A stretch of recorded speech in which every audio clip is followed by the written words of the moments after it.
New year, new head coach, new quarterback, new offensive coordinator, new defensive coordinator, and yet it's the same old Jets.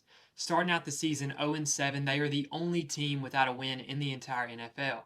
And not once have I ever seen an owner come out and bash the quarterback they just gave $40 million to in the offseason. So this had me wondering, is Justin Fields the problem in New York, or do the Jets just flat out suck because of people like Woody Johnson? Let's dive into the film and check it out. Okay, on this first play here, you see we're coming out in 11 personnel. We got one tight end, one running back. We've got 4th and 5 here, so obviously we've got to get past the 30-yard line. And what we're going to do first is we're going to motion our tight end over. We see that the safeties roll. This guy's going back into a deep zone. This guy's coming up to man mark our tight end, which tells us, hey, we have man coverage right here. And that's perfect by Fields to figure that out, because what we're going to have ultimately here is a backside slant with a little flat route, right? And the goal of that is to get this backside slant, try to look off this middle defender, right? He's going to be playing a deep zone, and then someone in this box, we don't know who, right? But we can see this guy's blitzing. So we need to hit this backside dig before this middle guy right here comes over and does anything, right? So here's what Fields is going to do. Takes a snap, right? Fires it in there.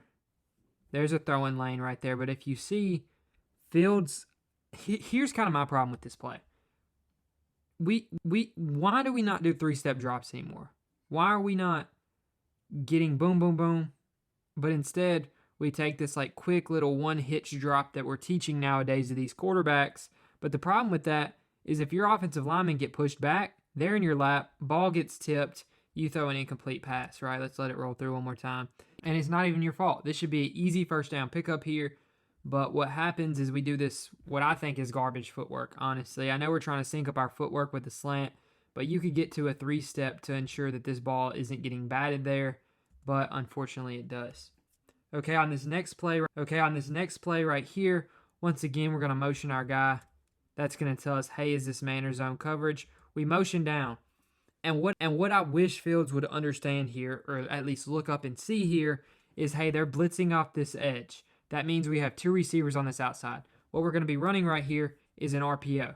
We're not even going to fake the handoff. We're going to get this guy to come up and block, and our option is to either run with it right here or throw the little bubble hitch to the outside, let him block down on this 1 DB, and we're going to pick up a huge gain because this guy is blitzing in, right?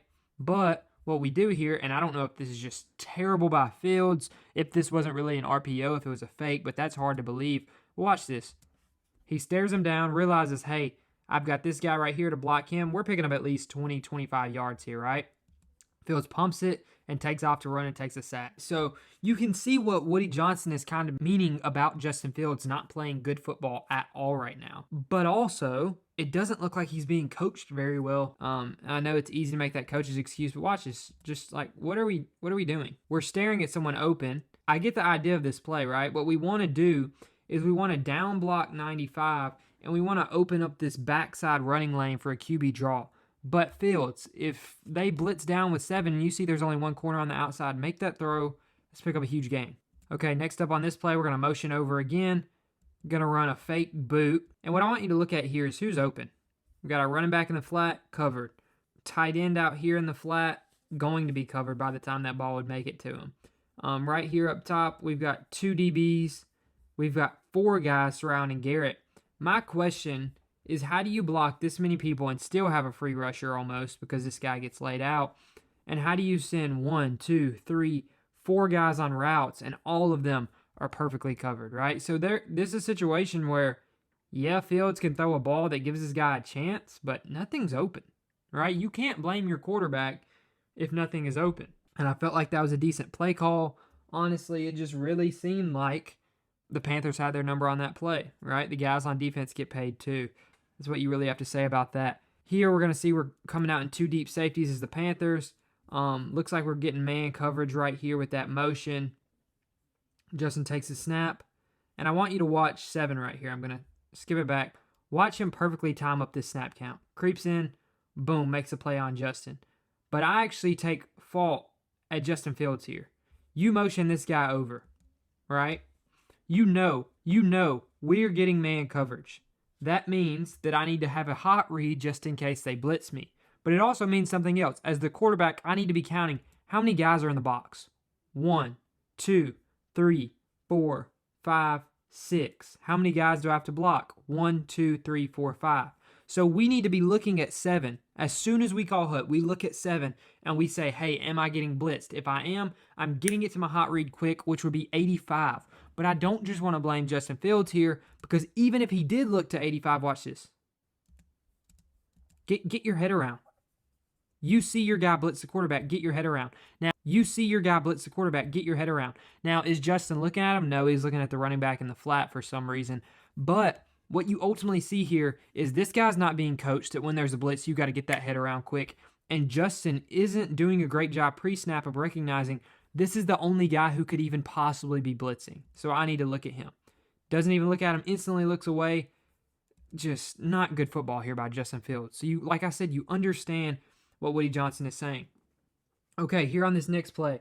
Two deep safeties again. One's creeped down a little bit. We've got J.C. Horn playing this outside zone type of look, which tells me this is probably cover 3, and he's going to roll down because this is what's really popular in the NFL today. And Fields again taking a sack, right? Here's my problem with this, though. If we look at Fields and this receiver. Fields is doing a great job. Hey, back foot, reminder, I probably should have prefaced this. There's 20 seconds left in the half. You have a timeout here. So what you're trying to do is you're trying to hit this guy quick when you get to your back foot, get inside of field goal range, kick the field goal, right? So Fields does a great job. Hey, boom, back foot, look to my receiver. And the receiver's taking his route to the first down marker rather than getting his eyes around his quarterback quick at the time of the 3-step drop. Now, I don't know if this isn't something they practice a lot or if this receiver is just forgetting the situation right here and not doing a good job, right? Because perfect play called up here. But by the time Fields hits that back foot, not looking at him, pocket's collapsing on Fields. So Fields has to make sure he doesn't get sacked. And then you turn what should be a positive play into a sack. Now we're going to jump back to this Broncos game where they looked terrible. I mean, this might have been the worst offensive performance I've ever seen in my life. So let's look at what went wrong in this game. Once again here, he's checking the play. Why is he checking the play? Because it looks like we have man coverage across the board. Mano-y-mano everywhere we look at, right? PS2 on Garrett Wilson. 2 high safeties here. So we're going to check the play, right? Justin checks the play, gets a blitz right here, which tells me who should we be hitting quick? 83, right? We've got this type of natural pick, right, where this guy's kind of running down and we're running in behind him. As soon as we see this guy creep down, ball should be out of our hand right here to 83. And we'd pick up about 7-8 yards at least, or even the tight end in the flat. But Fields is staring down Garrett Wilson, even though Wilson has a dig, which is going to make it impossible to hit him because it'd be a pick because of this guy, right? And even at that point, we're getting pressured, right? There's a man in our face. How do we block with this many people? A stunt, right? And our linemen get absolutely destroyed by it here. But it's not all on Fields. That's ultimately my point here. This is not all on Justin Fields. He's had bright spots. He's had awful spots. But Justin Fields is not the primary problem here in New York. This coaching staff isn't looking great. The players that he's given the ball to don't look great. The offensive line doesn't look great. The only bright spot in this organization right now to me is Garrett Wilson, and he is simply incredible. And I would blame Fields for not getting him the ball more often, right? Here we see just a great job by Fields, right? Like, this is what you want your quarterback to be doing, is this type of stuff. And it shows Fields has it in him. We're going to motion over the tight end quick. That gets us a design, like, pick play right here for the tight end. He obviously doesn't run into him, so we're just going to have this quick hitch over the ball. Great job there by Fields, playing on time, getting that back foot, making the right play. Now, I want to look at this play because I think this pretty much sums up the Jets, in my opinion. So right here, we've got 1, 2, 3, 4, 5, 6, 7 guys right here in the box, coming across as if they're rushing. We've got man coverage, what looks to be on this outside here, but we see PS2 doesn't roll down with Wilson, so that tells us, boom, we've got zone, probably cover 3. And against cover 3, we should have this seam right here, right? But Fields doesn't like it. takes another sack. We have this seam kind of curl that should be open, but what we're doing, because it's not open, is we should be reading this guy's hips and saying, boom, we got 85 to the flat, quick, easy first down. But Fields isn't doing that, right? This is one of those plays where you're reading a key defender, and what that means is we're just reading this guy. Whichever way his hips flip, we're throwing the opposite. So Fields, for whatever reason, doesn't have the confidence to fire this ball in there despite him staring it down, despite it being open, gets panicky, and takes the sack. So, is Justin Fields the main problem in New York? No, obviously not. Now, Justin Fields is not playing good football at all right now. But in the first few games of the season, Justin Fields looked pretty solid back there, and the Jets still couldn't win football games. They don't look like they're being coached great. It looks like Justin Fields is uncomfortable back there, whether that's on him or the OC, I don't know. It looks like he and the receivers aren't on the same page. It doesn't look like they're being coached on things I would like for them being coached on. And it just doesn't look like they're a good football team. They don't know how to win. They find a way to lose games rather than finding ways to not lose football games, right? The biggest thing to becoming a good football team is learning how to not lose. It's not even necessarily about winning. If you learn how to not lose, you can win. And the Jets have been in this cycle of mediocrity for so long that it doesn't matter who's at the quarterback position, they're not going to be great. But in all that being said, Justin Fields isn't playing great football. Let me know down below what you think, and thanks for watching.